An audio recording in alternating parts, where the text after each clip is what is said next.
अस्सलाम वालेकुम। आप देख रहे हैं मेरा यूट्यूब चैनल फास्ट एग्रीकल्चर और मैं हूं आपका होस्ट आंस नईम। मैं उम्मीद करता हूं आप तमाम दोस्त खैर व आफियत से होंगे, हंसते मुस्कुराते होंगे।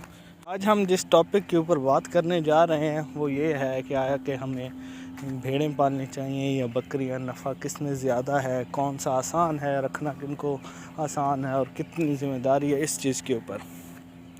सबसे पहली चीज़ के मैंने जो रखी हुई हैं वो सबसे शुरू में मैंने स्टार्टिंग में भेड़ें रखी थी और उसके बाद मैंने बकरियां भी रखी हैं। मतलब अपने हिसाब से थोड़ी रखी हैं, लेकिन ये है कि जो पता है मुझे कि क्या कैसी है।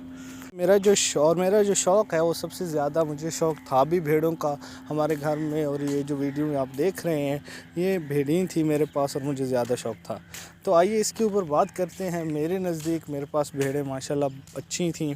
आगे ये जो नज़र आ रही हैं ये जो बच्चे, तो ये हमारे अपने घर के हैं। मतलब जो भेड़ें हमने रखी हुई थी उनके बच्चे हैं। तो हमारे पास मोस्टली ये जो एक भेड़ी हमने ली थी, ख़रीदी थी, उससे हमारी डेवलप हुई हैं और वो तकरीबन 2-3 या 4 सालों के अंदर ही वो 26-27 के ऊपर पहुंच गई थी। और हमारे पास माशाल्लाह अच्छी नस्ल की थी भेड़ें। जिस तरह आपको नज़र आ रहा है उसके अंदर वो 2-2, 3-3, मोस्टली सारी तकरीबन 2-2 देती थी। उनके अंदर 1 या 2 जो भेड़ थी वो 3, कभी 3 देती थी, कभी 4, और मोस्टली उसने 3 और 4 ही दिए। ये जो नज़र आ रही है, तो मुझे तो ये बहुत ज़्यादा पसंद थी। इसका नाम मैंने जंबो रखा हुआ था और अभी भी है इसका। भेड़ों का एक तो ये फ़ायदा है कि भेड़ें नखरा नहीं करती। भेड़ें एक शरीफ जानवर हैं, आसानी से मतलब आप इसको घर में अंदर रख सकते हो। जो बकरी होती है वो बकरी बहुत शरारती होती है, एक चीज़। और दूसरा हमारे सराइकी में उसे कहते हैं कि नखरे करती है, नखरे बहुत ज़्यादा करती है। नखरे इस तरह के, अगर कोई गंदा घास आ गया वो उसने नहीं खाना, कुछ अगर आपने कुछ और चीज़ डाल दी तो वो उसने नहीं करना। बू करना एक कहते हैं कि वो पानी और पिएगी, मर्ज़ी से पिएगी। अगर आप डेरे पे रखे हुए हैं तो वो बहुत ज़्यादा नुकसान करती है। नुकसान से मुराद ये है कि कभी बाढ़ से गुज़र कर फसलों में चले जाना, कभी एक फसल से खाना, कभी एक फसल से खाना, और इस तरह ये बहुत बड़ा मसाइल है। भेड़ों के अंदर जो है वो एक तो ये है कि भेड़ें शरीफ हैं, तंग नहीं करती। अगर आप उनको चराई के ऊपर लेके जा रहे हैं तो आप उनके पीछे भागना नहीं पड़ता। वरना बकरियों के पीछे तो ये होता है कि आप 1 किलोमीटर पीछे हैं और बकरी आपकी एंड के अंदर शुरू के अंदर फसल के अंदर पहुंची हुई होती है। लेकिन ये है कि मैंने बकरियों के अंदर प्रॉफिट ज़्यादा है भेड़ों की निस्बत। भेड़ों के अंदर भी प्रॉफिट है, लेकिन ये है कि भेड़ें की जो कीमत है वो हर इलाके के हिसाब से मुख्तलिफ है, मार्केट वैल्यू। अब पूरे पाकिस्तान में बकरी की कीमत बहुत ज़्यादा होती है, ना कि भेड़ों की, जो मतलब हम बोलते हैं दुम्बा। तो इस हवाले से बहुत ज़्यादा ये जो डेवलपमेंट है। लेकिन जो आप भेड़ें रखते हैं, वो जो लोग भेड़ें रखते हैं उनको भेड़ें रखने में मज़ा आता है। उनके अंदर मुख्तलिफ़ हैं, कजली है, दमानी नस्ल की है जिनके कान जो होते हैं वो छोटे होते हैं, और बाकी एक जो है मुंदरे नस्ल के जिनका थोड़ी मुड़ी हुई होती है, और बाकी वो बहुत ही खूबसूरत होते हैं जानवर। उनका जो होता है गोश्त के हवाले से भी बहुत ज़्यादा मशहूर हैं। बाकी ये है कि अपने इलाके की आबो हवा की निस्बत ज़्यादा मतलब ये तब्दीली आती रहती है। कौन सी जो होती है ब्रीड वो मुख्तलिफ़ इलाकों में मुख्तलिफ़ प्रोग्रेस देती है। दूसरी अहम बात, जो सबसे अहम चीज़ है कि बकरियों की निस्बत भेड़ों के अंदर बीमारी कम आती है। मैं अपना जो तजुर्बा बताता हूँ कि 5-6 साल हो गए कमो बेश हमने रखी हुई भेड़ें बकरियाँ भी। तो बकरियाँ तो हमारी मोस्टली मुझे जो याद है वो कम अज़ कम 15 से 20 बकरियाँ हमारी मरी होंगी। इस पिछले सीज़न के अंदर भी हमारी बहुत सारी बकरियाँ मरी हैं। उनके कोई बीमारी आती थी, गल घोटी की पता नहीं वो कोई अजीब सी आती थी, गला सूज जाता था, टांगें ख़राब हो जाती थीं और वो कुछ देर बैठती थीं फिर वो मर जाती थीं।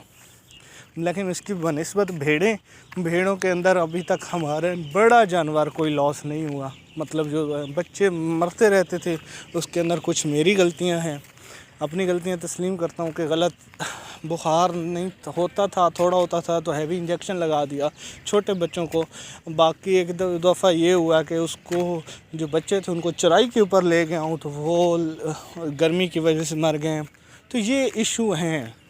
اور دوسری یہ ہے کہ ان کے لیے گھاس کے لیے لوسن، برسین اور جو آپ کے پاس مسا ہوتا ہے، بھوسا جسے بولتے ہیں، مونگی کا، چنے کا اور گوارے کا، یہ بیسٹ ہونا چاہیے آپ کے پاس۔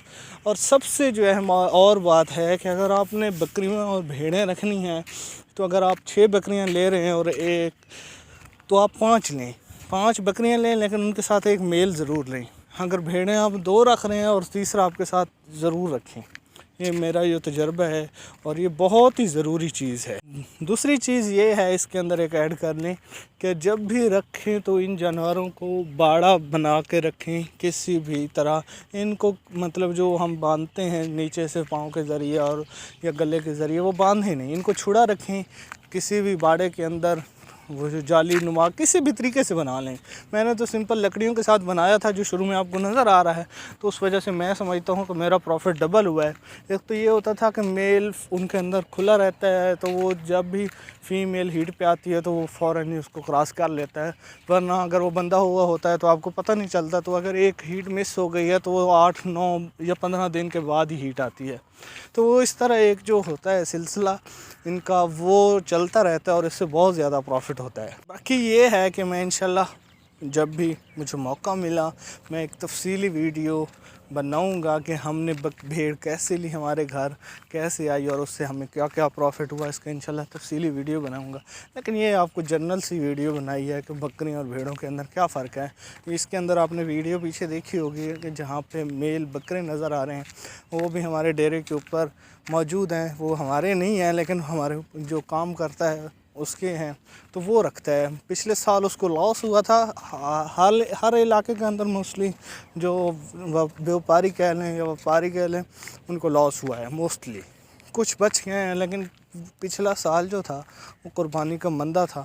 مجھے یہ لگتا ہے کہ اس سال شاید پروفٹ ہو بھی جائے نہ بھی ہو۔ وجہ یہ ہے کہ مہنگائی تو بہت زیادہ ہے، لیکن شاید اس مہنگائی کی وجہ سے لوگ قربانی نہ کریں، کچھ لوگوں کی سخت کم ہو جاتی ہے، تو پھر یہ ایک ایشو آ رہا ہے۔ لیکن وہ یہ ہے کہ الحمدللہ اب اس سال جانور بھی اچھے ہیں، اس کے اندر جو آپ کو ویڈیو دکھائی ہیں بکریوں کی بھی، یہ بھی اچھی ہیں، باقی اللہ مالک ہے۔